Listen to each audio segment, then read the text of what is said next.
Ini dia tunas-tunas dari stek batang bawah aglonema. Nih. Nanti saya akan review perawatan. Istilah perawatan dari bonggol, dari tunas kecil ini sampai aglonema dewasa. Ya, assalamualaikum warahmatullahi wabarakatuh. Bersama Ade Arizona, salam aglonema. Oh ya, ini 3 minggu belum update video, nggih. Ini nanti saya akan mereview perawatan dari batang, stek batang, dari bonggol, dari tunas kecil sampai perawatan sampai aglonema dewasa. Itu apa saja dan kriteria aglonya itu harus gimana, nanti saya akan review satu persatu. Dan terima kasih untuk sahabat-sahabat aglonema yang sudah subscribe dan sudah menonton video-video saya. Ini untuk ilmu karena kebanyakan banyak yang tanya, gimana Thomas itu perawatan ini gimana. Ini saya akan memberikan reviewnya perawatan dari bonggol dan sampai dewasa untuk kelanjutan dari video-video saya yang sebelumnya. Untuk video saya yang sebelumnya itu untuk steknya kan sudah ada, nanti dibuka aja untuk stek pucuk dan stek bonggol bawah. Oke. Itu soalnya pengalaman dari saya, dan mungkin petani-petani yang lain mungkin berbeda, tapi monggo kalau diaplikasikan di rumah monggo. Terus penting nyoba terus saja, supaya nanti bisa merawat dengan benar aglonema. Oke. Oh ya, terima kasih karena sudah menonton video-video saya. 2 bulan ini rame yang menonton, terus subscribe bertambah, sekarang sudah 41.000 subscribe. Nanti kalau sudah 50.000 nanti akan buat giveaway lagi. Monggo untuk mengajak teman-teman untuk subscribe dan menonton video-video saya. Oke. Nantikan selanjutnya bagaimana perawatan dari stek batang dari 0 sampai aglonema dewasa. Oke. Terima kasih.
Ya, jadi ini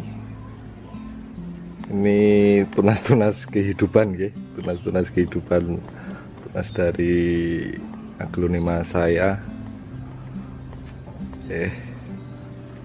Ada dua tahap kalau di tanian saya. Ini ada 2 tahap.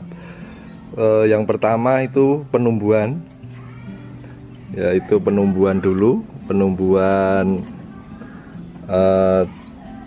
daun ya, penumbuhan daun, penumbuhan tunas itu. Dan yang kedua nanti perawatan dari daun 2 okay. Perawatan dari daun 2 nih, perawatan dari daun 2 ya. Untuk media yang saya gunakan dari stek ini saya menggunakan 5 campuran media. Yang pertama itu menggunakan sekam fermentasi itu 2 ya. Daun bambu 1, kokopit 1 ya. Terus dolomit, kapur dolomit untuk media 1 kilo itu 1 sendok makan, dan furadan 1 sendok teh aja. Untuk takaran komposisi media yang saya gunakan untuk stek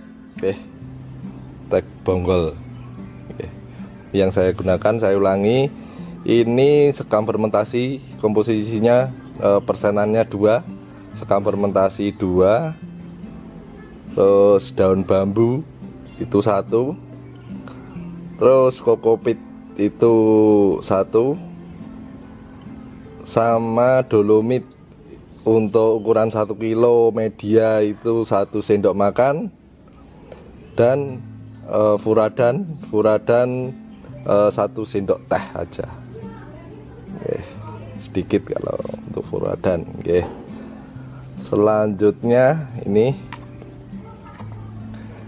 kan baru tunas baru tunas.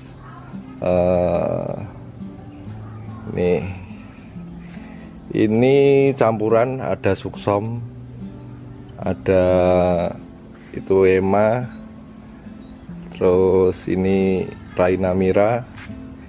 Ini kebetulan juga udah bertunas. Ini satu-satu. Sedangkan kalau tidak ada tempat, ini saya menggunakan styrofoam untuk menanamnya. Ini sebagian juga udah, nah ini sebagian juga sudah keluar tunas.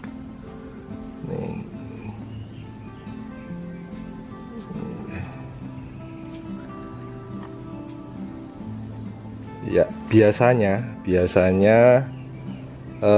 saya aplikasikan aglonema yang murah, miring, istilahnya sekitar di bawah 300.000 ini saya stek seperti ini. Tapi kalau yang mahal biasanya saya potong pucuk seperti ini. Ini aglonema huges. Jadi kita tanam agak terbenam, terus kita potong. Ini potongannya, ini potongan dari aglonema huges tersebut. Ini juga sudah tumbuh.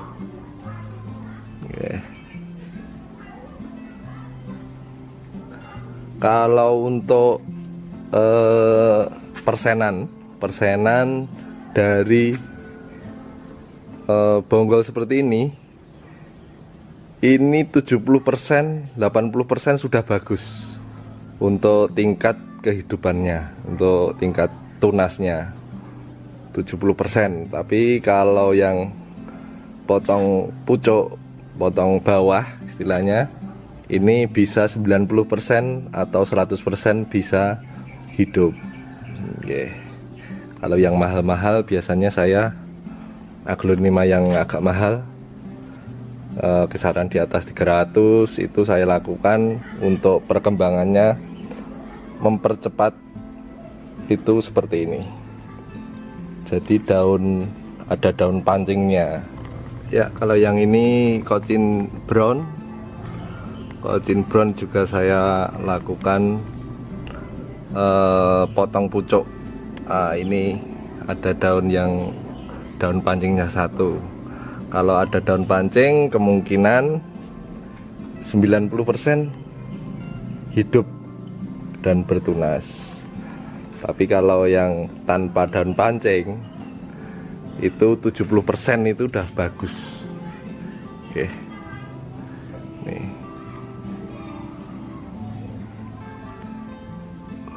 Seperti ini. Ini banyak juga. Lumayan.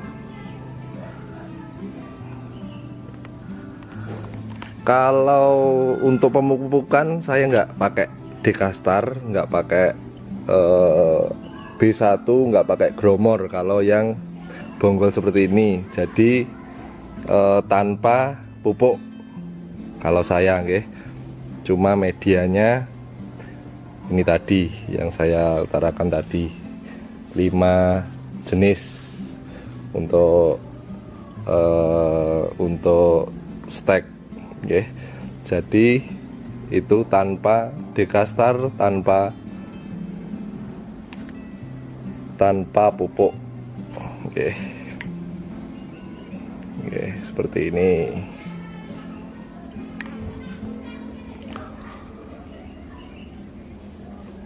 Untuk penyiraman ini saya posisi panas seperti ini 2 hari sekali aja. Dan diusahakan lembab terus. Kalau untuk bonggolan basah terus. Media ini saya aplikasikan ke media Aglonema Thailand. Aglonema Thailand itu saya aplikasikan ke media Thailand. Ini cukup cocok kalau yang Thailand. Jadi 5 itu, misal ini nanti Aglonema Thailand saya menggunakan media. Nah, ini Red Anjamani ini. Saya menggunakan media tersebut.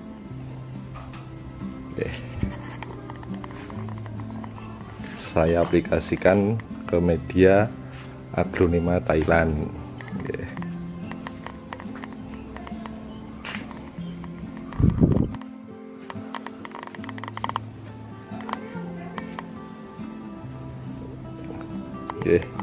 Jadi itu tips dari saya, yaitu media ini terus tanpa Dekastar, tanpa pemupukan, tanpa semprot, tanpa Gromor.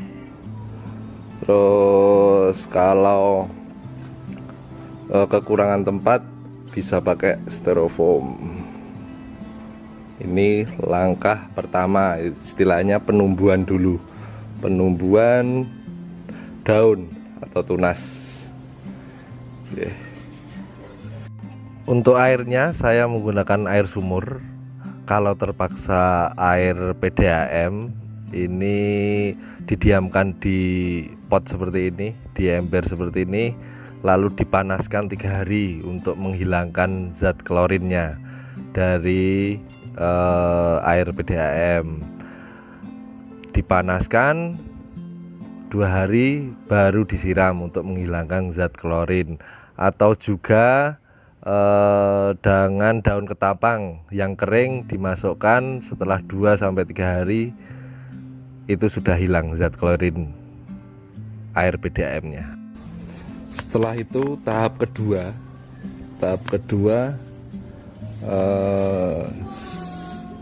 ini sudah langsung diganti media nggih. Biasanya yang pertama tadi 2 bulan sampai 3 bulan. Nah, setelah daun 2 itu langsung saya ganti medianya. Oke. Untuk media yang saya gunakan untuk daun 2 nggih. Biasanya saya pindah itu sekitar daun 2 itu saya pindah. Oke. Untuk media yang saya gunakan ini media komplit ini. ini saya menggunakan sekam fermentasi atau sekam sangrai itu 2, terus daun bambu fermentasi itu 1. Untuk komposisinya nggih, untuk kokopit itu 1, terus sekam bakar 1, terus kaliandra itu 1. Ya, bentuknya seperti ini, kecil-kecil. Ini daun kaliandra nggih, kaliandra itu 1. Setelah itu furadan juga 1 sendok teh aja untuk takaran 1 kilo, dan dolomit, kapur dolomit itu 1 sendok makan untuk takaran 1 kilonya. Ya, jadi ini oke. Kalau sudah 2 daun itu saya ganti media tadi ini, oke. Nih, oke. Untuk perawatan pemupukan saya langsung kasih ini Oskomod Dekastar bisa di dalam media. Waktu penanaman bisa di dalam media atau di atasnya, tapi untuk ini saya menggunakan di bawah media. Oke. Paling enggak 3 cm media dulu, 3 cm, terus kasih Dekastar itu, baru tanamnya. Oke.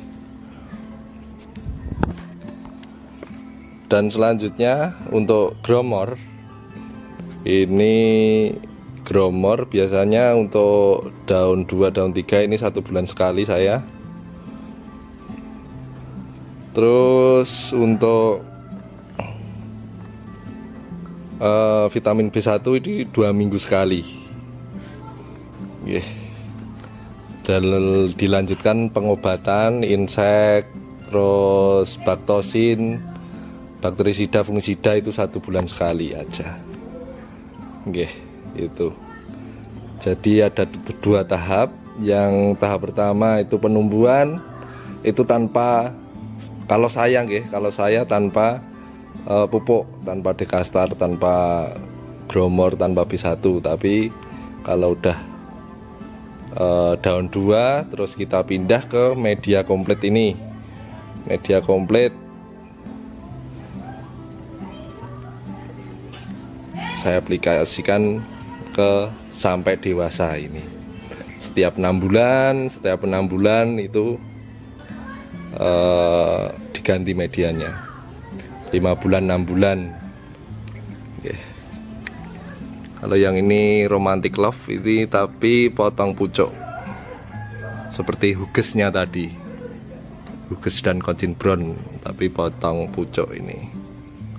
Kalau yang mahal-mahal biasanya saya melakukan potong pucuk untuk mengurangi resikonya, resiko kematian. Ini juga sudah melalui tahap yang pertama tadi, ini tahap kedua.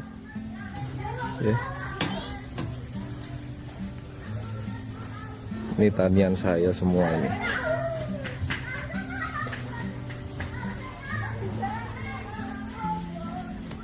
Kalau untuk kriteria aglonema yang bisa di stek, itu diusahakan yang pertama itu dewasa itu biasanya ditandai ini aglonema emerald dragon ini sudah dewasa, itu sudah keluar bunga. Biasanya ditandai aglonema dewasa itu ditandai keluar bunganya, itu kecil itu. Terus daun itu paling enggak 15 daun itu bisa di stek. Jadi diusahakan untuk stek bonggol itu minimal sudah dewasa Ini hot lady, ini juga sudah dewasa, ini udah 15 daun sudah ada. Ini juga striptis, ini udah besar. Ini saya potong pucuk. Striptis. Jadi kriteria aglonema yang sudah bisa di stek bonggolnya. Ini juga tanian saya. Ini lipstick Siam Aurora tapi yang putih. Ini anaknya, saya potong induk. Ini anaknya. Ini juga apa ini dulu lah, lupa saya. Ini anak emerald itu, ding, emerald dragon itu. Ini potong induk juga. Untuk potong induk, apalagi ada daun pancingnya, itu 90% 100% bisa hidup. Ya, itu sekilas info dari saya. Monggo diaplikasikan. Oke, saya ulangi lagi untuk pemilihan aglonema yang harus di stek itu harus dewasa. Oke. Biasanya kalau aglonema dewasa itu ditandai keluar bunga, dan biasanya minimal itu 15 daun. Oke. Itu bisa di stek seperti saya tadi. Terus untuk media yang saya gunakan itu ada 5, untuk stek. Yang pertama sekam fermentasi atau sekam sangrai itu 2 untuk komposisinya. Terus yang kedua daun bambu fermentasi itu 1. Terus kokopit itu 1 juga. Terus furadan itu 1 sendok teh aja untuk media 1 kilo. Dan kapur dolomit itu 1 sendok makan, untuk 1 kilo media. Jadi ditempatkan ke pot-pot itu. Nah, terus untuk perawatan saya tidak pakai apa-apa. Untuk mengeluarkan tunasnya itu tidak menggunakan apa-apa, karena belum juga, menurut saya karena belum juga istilahnya akarnya itu belum mampu menerima pupuk-pupuk tersebut. Terus kita biarkan dulu sampai 2 daun. Sampai 2 daun. Sampai 2 daun. Kalau yang mahal biasanya saya potong pucuk, dan untuk yang biasa di bawah 300 itu kebanyakan saya juga stek. Terus untuk selanjutnya, untuk kalau sudah daun 2 biasanya saya ganti media. Untuk daun 2 biasanya 3 bulan 4 bulan itu keluar daun 1-2. Itu saya pindah ke media yang komplit. Istilahnya pembesaran. Yang pertama yaitu untuk tumbuhnya tunas dulu, dan yang kedua untuk pembesaran. Untuk pembesaran saya menggunakan media cukup komplit, banyak juga sekam fermentasi atau sekam sangrai 2, daun bambu 1, kokopit 1, terus pasir malang 1, sekam bakar 1, sama kaliandra 1.